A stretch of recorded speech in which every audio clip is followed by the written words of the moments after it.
இந்த நாளிலும் கூட நான் பேசும்படியாக கர்த்தர் எனக்கு கிருபையாய் கொடுத்த வார்த்தை என்னவென்றால், 2வது வார்த்தை லூக்கா 23ஆம் அதிகாரம் 43ஆம் வசனம். இயேசு அவனை நோக்கி, இன்றைக்கு நீ என்னுடனே கூட பரதீசில் இருப்பாய் என்று மெய்யாகவே உனக்கு சொல்லுகிறேன் அப்படின்னாரு. இல்லை, நம்ம எல்லாரும் கூட ஏங்குகிற ஒரு விஷயம் என்னன்னா, ஆண்டவர் என்ன பார்த்து நீ என் கூட எப்பயுமே இருப்ப அப்படின்னு சொல்லிட மாட்டாரா அப்படின்றது தான். அதற்காகத்தானே இயேசுவை நோக்கி ஓடுகிறோம். இல்லை, இயேசுவோடு கூட நான் நித்தியமாக வாழ வேண்டும், நிரந்தரமாக வாழ வேண்டும். அவர் நல்லவர், அவர் பரிசுத்தர், அவர் போதுமானவர். ஸோ அவரோடு கூட பரலோகத்தில் வாழணுன்ற ஆசையில தான் ஒவ்வொரு நாளும் கிறிஸ்துவுக்காக பாடுகளை சகித்து சகித்து சகித்து இந்த உலகத்தில் வாழ்ந்துகிட்டு இருக்கோம்ல. நாமும் கூட ஏங்குகிற ஒரு வார்த்தை என்னன்னா, இன்னைக்கு நீ ஏன் கூட பரலோகத்தில் பரதீசில் இருப்பாய் அப்படின்னு அந்த கல்வனை பார்த்து சொன்ன மாதிரி, மகளே மகனே நீ ஏன் கூடவே எப்பொழுதும் இருப்பேன்னு சொல்லி கர்த்தர் நம்மை பார்த்து சொல்ல வேண்டும் என்பதுதான். ஓகே, இந்த வார்த்தையை அவர் யாரை பார்த்து சொன்னார்? ஒரு நல்லவனை பார்த்து சொன்னாரா, நீ என் கூட இருப்ப பரலோகத்துல என்று? வானத்தையும் பூமியையும் வார்த்தையினால் உண்டாக்கின கர்த்தர் நல்லவனை பார்த்து சொன்னாரா? No, he was a criminal. அவன் ஒரு குற்றவாளி, அவன் ஒரு கள்ளன், திருடன். அவனை பார்த்து தான் சொன்னாரு, நீ இன்றைக்கு என்னுடனே கூட பரதீசில் இருப்பாய், you will be with me in Paradise அப்படின்னு சொல்லி சொன்னார். ஏன் அப்படி சொன்னார் அப்படின்னு சொல்லி பார்த்தோம்னா, அதற்கு காரணம் அந்த திருடன் ஆண்டவரை பார்த்து சொன்னா, ஆண்டவரே நீர் உம்முடைய ராஜ்யத்தில் வரும்போது அடியேனை நினைத்தருளும் சொல்லிட்டு. அதற்கு முந்தி வரைக்கும் நீங்க நல்லா ரீட் பண்ணீங்கன்னா தெரியும், 2 கள்ளர்களும் கூட கீழே இருக்கிற பரிசேயர்கள், சதிசேயர்கள், வேதபாரகர்கள், நியாயசாஸ்திரிகள், தேசாதிபதிகள் அவர்கள் எப்படி இகழ்ந்தார்களோ அதே போல இகழ்ந்து கொண்டிருந்தார்கள் சொல்லி வேதம் சொல்லுகிறது. நீர் தேவனுடைய குமாரனே, ஆனால் சிலுவையிலிருந்து இறங்கி வா, என்னையும் ரட்சி, உங்களையும் ரட்சின்னு சொல்லிட்டு அவர்களும் இகழ்ந்தார்கள் என்று சொல்லி பார்த்தோம். அந்த கள்ளர்கள் இருவரும் இகழ்ந்தவர்கள் தான். அந்த பூமியிலிருந்து அந்த துஷ்ட மனிதர்கள் பேசுகிற வார்த்தைகள் எல்லாம் கேட்டு கேட்டு இவங்களும் அதே மாதிரி, அந்த சிச்சுவேஷன் எப்படி இருக்கோ நானும் அதே மாதிரி. எல்லாரும் குடிக்கிறாங்க, நானும் குடிக்கிறேன். எல்லாரும் தப்பு பண்றாங்க, நானும் தப்பு பண்றேன். அதுல தப்பே இல்லைன்னு சொல்லி அந்த உலகத்தோடு ஒன்றரை கலந்த மனிதனாக இருந்தான். கொஞ்ச நேரம் கழிச்சுதான் அவன் கேட்கிறான், இயேசு கிறிஸ்துவின் அன்புள்ள வார்த்தைகளை, கிருபையுள்ள வார்த்தைகளை, உப்பால் சாரமேறின வார்த்தைகளை கேட்கிறான். இவ்வளவு கொடுமையும் தூஷணமுமாய் பேசுகிற இந்த மனிதர்களுக்கு முன்பாக இவர் என்ன பேசுறாருன்னு பார்த்தா, பிதாவே இவர்களுக்கு மன்னியும், அவங்க என்ன செய்யறோன்னே தெரியாம இருக்காங்களே அப்படின்னு சொல்லி அவர் மன்னிக்கிற அந்த அன்பின் வார்த்தையை கேட்கிறாங்க. இவன் கேட்கிறான், என்னடா அது இப்படியா? இவ்வளவு தூரம் அவர் அசட்டை பண்ணப்பட்டவரும், மனுஷரால் புறக்கணிக்கப்பட்டவரும், பாடுகள் அனுபவித்தவரும், நிந்தை அனுபவித்தவருமாய் இருந்தாரு. இவ்வளவு தூரம் பாடுபட்ட அது ஒரு மனுஷனா இல்ல வேற என்னமான்னு தெரியாத அளவுக்கு முதுகு முழுவதும், உடல் முழுவதும் காயத்தினாலும் உளப்பட்ட நிலம் போல இருந்த அவரு இவ்வளவாய் தன்னை கொடூரமாய் கொலை செய்து கொண்டிருக்கிற இந்த மனிதர்களை இப்படி மன்னிக்கிறாரே அப்படின்றத பார்க்கிறான். இவர் he is not normal human being, இவர் தேவகுமாரன் சொல்லி முடிவு பண்றான். முடிவு பண்ணிட்டு தன்னை பார்க்கிலும் சீக்கிரமாய் மரிக்க கூடிய நிலையில் இருக்கிற இயேசுவை பார்க்கிறான். இப்ப அவன் பார்க்கிற பார்வை ஆவிக்குரிய விதமாக பார்க்கிறான். மாம்சீகமா பார்த்திருந்தா அவரே எனக்கு முன்னாடி சாக போறாரு, இவரால எனக்கு என்ன யூஸ்? கண்டிப்பா யூஸ் இல்லை, இல்லைங்களா? அப்படிதான் பார்த்திருக்கணும். ஆனா அவன் ஆவிக்குரிய விதமாக பார்க்கிறான். அதுவரை இகழ்ந்து கொண்டிருந்தவன் இவர் தேவகுமாரன் என்று சொல்லி அவன் விசுவாசிக்கிறான். அவன் ஒரு குற்றவாளி தான். இந்த இதுல நம்ம பார்த்தோம்னா, நம்ம இப்ப ரீட் பண்ண லேவியராகமத்துல பார்த்தோம்னா, லேவியராகமம் 6ஆம் அதிகாரத்தில் 19ஆம் வசனம், இது குற்ற நிவாரண பலி, அவன் கர்த்தருக்கு விரோதமாய் குற்றம் செய்தான் என்பது நிச்சயம். செஞ்சாங்க, குற்றம் செய்யதான் செஞ்சான். ஆனா இப்ப எப்படி பார்க்கறான்? ஆண்டவரே, அவரை இயேசுவை ஆண்டவராக அவன் ஏற்றுக்கொண்டான். அடுத்து தன்னை அடியவனாக சொல்றான், அடியேனை நினைத்தருளும் அப்படிங்கிறான். இன்னொன்னு, அந்த இடப்பக்கத்து கள்ளன் இயேசுவை தூஷிக்கும் போது சொல்றான், நாமோ நியாயப்படி தண்டிக்கப்படுகிறோம், இவரோ தகாததொன்றையும் நடப்பிக்கவில்லையே. அப்போ நான் கரெக்டாக தான் தண்டிக்கப்படுகிறேன்னு சொல்லி தன்னை நான் ஒரு பாவி என்பதை அவன் ஒத்துக்கொள்கிறான். இவரை ஆண்டவராக இயேசுவை, பழுதற்ற பலியாகிய இயேசுவை அவன் ஏற்றுக்கொள்கிறான். என்ன நினைச்சுக்கோங்கன்னு சொல்றான். நீங்க நல்லா யோசித்து பாருங்க, 3 are going to die in the same position இல்லைங்களா? சிலுவையில் அரைஞ்சிட்டாங்க. இனிமே அவங்க வந்து உலகத்துல வந்து வாழ்வதற்கு வாய்ப்பு கிடையாது. அப்போ என்ன நினைச்சுக்கோங்க அப்படின்னா என்ன அர்த்தம்? எனக்கு ஃபேவர் பண்ணுங்க, எனக்கு ஏதாவது நன்மை செய்யுங்க, நீர் உம்முடைய ராஜ்யத்தில் வரும்போது. அப்போ அவன் என்ன டிக்ளேர் பண்றான்னா, இந்த இயேசு கிறிஸ்துக்கு ஒரு ராஜ்யம் இருக்கிறது. ஆமென். அந்த ராஜ்யம் மகிழ்ச்சி உள்ளது. ஆமென். ஹல்லேலூயா. அப்போ அதுல என்ன நினைச்சுக்கோங்க, I should be with you, I would like to live with you அப்படின்ற மாதிரி அவன் சொல்றான். இது போதாதா இயேசுவுக்கு? அந்த கடைசி நிமிஷத்திலே ஆத்தும ஆதாயம் பண்ணார் பாருங்க. நீ ஏன் ஒரு குற்றவாளி, ஏண்டா நீ பண்ணாத அட்டகாசமே இல்லை, இப்போ ரொம்ப உஷாரா வந்து என்ன பண்ற, என் கூட வாங்கன்னு சொல்றியே அப்படின்னு சொல்லி திட்டலை, குறை சொல்லலை. நீ கொஞ்சம் நல்லவனா மாறு, நீ எவ்வளோ பேசுன, இன்னும் கொஞ்சம் வேற ஏதாவது சொல்லி என்னை இது பண்ணுன்னு சொல்லி சொல்லலை. உடனே ரட்சிப்பு கொடுத்தார். இன்றைக்கு நவ் டுடே, இன்றைக்கு நீ என்னுடனே கூட பரதீசில் இருப்பாய்ன்னு சொல்லி அந்த ரட்சிப்பை உடனடியாக கொடுத்தார். ரட்சிப்பு இலவசமானது. ஆமென். ஹல்லேலூயா. ஆண்டவராகிய இயேசு கிறிஸ்துவின் பிள்ளைகளாகிய கிறிஸ்தவர்களாகிய உங்களுக்கும் எனக்கும் கிடைச்ச விலையேற பெற்ற பாக்கியம் ரட்சிப்பு. இந்த பூவை மட்டும் வாழ்க்கையில விட்டுறாதீங்க. ஆமென். இந்த ரட்சிப்பு நிறைவேற பிரயாசப்பட வேண்டும். ஆண்டவர் எவ்வளவாய் அன்பு கூர்ந்து சொல்றாரு பாத்தீங்களா?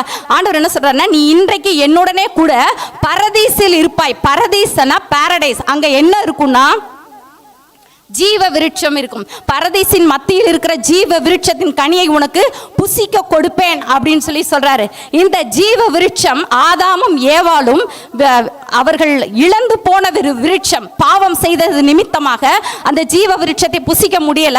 ஆண்டவர் அதற்கு தேவதூதர்களையும் சுடரொளி பட்டய காவலையும் வச்சுட்டு அவங்கள துரத்திட்டாரு. அந்த ஜீவ விருட்ச கனியை நான் உனக்கு புசிக்க கொடுப்பேன்னு சொன்னார். யாரை பார்த்து சொன்னாரு? குற்றவாளியை பார்த்து சொன்னார். அங்கே எரியுது பார் அக்கினி கந்தக கடலே, அங்கே துடிக்குது பார் பாவம் செய்த உடலே, அங்கே எரியுது பார் அக்கினி கந்தக கடலே, அங்கே துடிக்குது பார் பாவம் செய்த உடலே அப்படின்னு அக்கினி கந்தக கடலுக்கு போக வேண்டியவன் அவன். ஆனா கடைசி செகண்ட்ல எவ்வளவு கிளவரா வந்தான் பாருங்க. இப்போ எங்க போலாம்? பரதீசில்.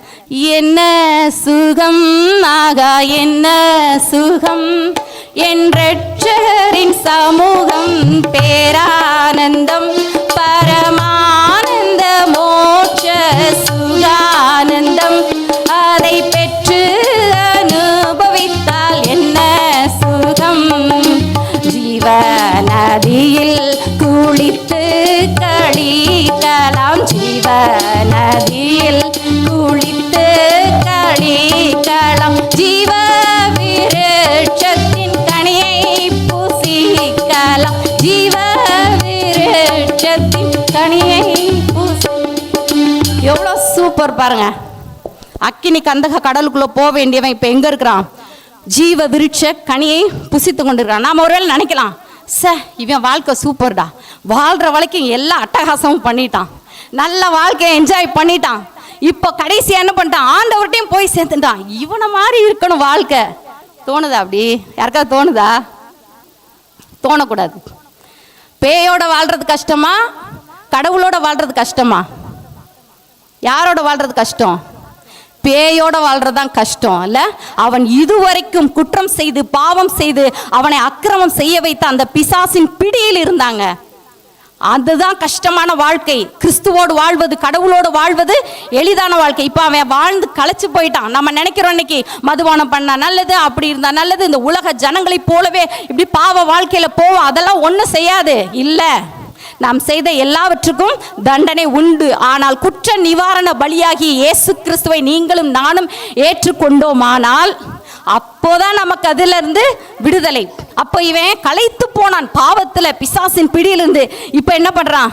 ஆண்டவரே, நீர் உம்முடைய ராஜ்யத்தில் வரும்போது என்ன நினைச்சுக்கோங்க, என்னால முடியல. அப்பதான் ஆண்டவர் சொல்றாரு, இன்னைக்கு நீ என் கூட பரதீசில் இருப்பாய் என்று சொல்லி. ஆமென். ஆண்டவருடைய ஆசை என்ன தெரியுமா? நம்ம எப்பயுமே அவரோடையே இருக்க வேண்டும் என்பதுதான். ஆமென். அங்க அவனுக்கு அவர் கொடுத்தது அந்த ரட்சிப்பு. ரட்சிப்பு என்பது விலையேற பெற்றது. வாசிங்க, எபிரேயர் 2ஆம் அதிகாரம் 4ஆம் வசனம். அடையாளங்களினாலும் அற்புதங்களினாலும் பலவிதமான பலத்த செய்கைகளினாலும் தம்முடைய சித்தத்தின்படி பகிர்ந்து கொடுத்த பரிசுத்த ஆவியின் வரங்களினாலும் தேவன் தாமே சாட்சி கொடுத்ததுமாய் இருக்கிறார். இவ்வளவு பெரிதான ரட்சிப்பை குறித்து நாம் கவலையற்றிருப்போமானால் தண்டனைக்கு எப்படி தப்பித்துக் கொள்வோம்? ஆமென். இவ்வளவு பெரிதான ரட்சிப்பு சாதாரணமானது இல்லைங்க. நீங்களும் நானும் இந்த ஆலயத்துக்குள்ள வந்திருக்கோம்னா ஆண்டவருடைய ரத்தம் சிந்தப்பட்டிருக்குது. அவர் 2025 வருடங்களுக்கு முன்பாக கல்வாரி சிலுவையில உங்க பேரு, நம்ம முகம் எல்லாத்தையும் அவர் நினைச்சு பார்த்தார். அவர் தம்முடைய சந்ததியை கண்டு நீடித்த நாளா இருப்பார். வாசிங்க ஐசாயா சாப்டர் 53 verse 10 வாசிங்க. கர்த்தரோ அவரை நொறுக்க சித்தமாகி அவரை பாடுகளுக்கு உட்படுத்தினார். அவருடைய ஆத்மா தன்னை குற்ற நிவாரண பலியாக ஒப்பு கொடுக்கும் போது அவர் தமது சந்ததியை கண்டு நீடித்த நாளாயிருப்பார். பாத்தீங்களா, அவருடைய சந்ததியாகிய நம்மை கண்டுதான் அவர் நீடித்த நாளாயிருப்பார். அதாவது ஒரு தாய் ஒரு குழந்தையை பெற்றெடுக்கும் போது, அப்பா உலகத்துல வாழ்றது ரொம்ப கஷ்டம், அந்த குழந்தையை பெற்றெடுக்கிறதுக்கு செத்துடலான்னு நினைப்பாலாம். ஆனா அந்த குழந்தை பிறந்த பிறகு இல்ல இந்த குழந்தையை வளர்ப்பதற்கு நான் வாழணும்னு நினைப்பாலாம். அந்த மாதிரி தன்னுடைய சந்ததியை பார்க்கிறார், அவர் மகிழ்கிறார். ஆமென். அப்போ இன்றைக்கு நீங்களும் நானும் இந்த ஆலயத்துக்குள்ள இருக்கிறோம்னா ஆண்டவராகிய இயேசு கிறிஸ்துவினுடைய விலையேற பெற்ற இரத்தம். ஆமென். அப்போ நாம என்ன பண்ணணும்? இந்த ரட்சிப்புவை விற்றக்கூடாது. இந்த ரட்சிப்பில் நிலைத்திருக்க வேண்டும். முடிவு பரியந்தம் நிலைத்திருப்பவனே ரட்சிக்கப்படுவான். முடிவு பரியந்தம் ரட்சிப்பை நம்ம காத்து கொள்ள வேண்டும். அப்ப நம்ம என்ன செய்யணும்? முடிவு வரைக்கும் நம்ம ரட்சிப்புல நிலைத்திருக்கணும்னா என்ன செய்யணும்? அன்னைக்கு அந்த குற்றவாளி கொடுத்து வச்சவன் ரட்சிக்கப்பட்ட அன்னைக்கே இறந்துட்டான், பரலோகத்துக்கு போயிட்டான். நாம இன்று வாழ வேண்டும். இன்னும் நமக்கு ஒரு லைஃப் இருக்கு இல்ல? நம்ம எப்படி வாழ்வது? கொடியாகிய கிறிஸ்துவில் நிலைத்திரு. ஆமென். ஹல்லேலூயா. யோவான் 15ஆம் அதிகாரத்துல நம்ம பார்த்தோம்னா அதுல இருக்கு, அவர் தான் யாரு?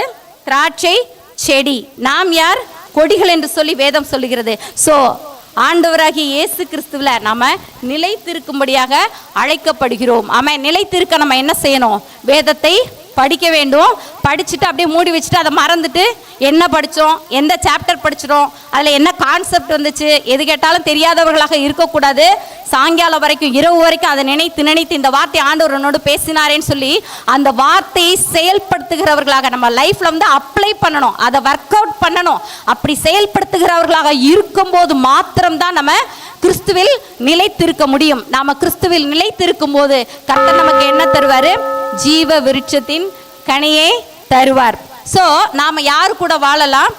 அந்த வானாதி வானங்கள் கொள்ளாதவரே, வார்த்தையால் வர்ணிக்க கூடாதவரே, ஓயாமலும் புகழ் நான் பாடுவேன், இன்றுமே என்றுமே என்றென்றுமே.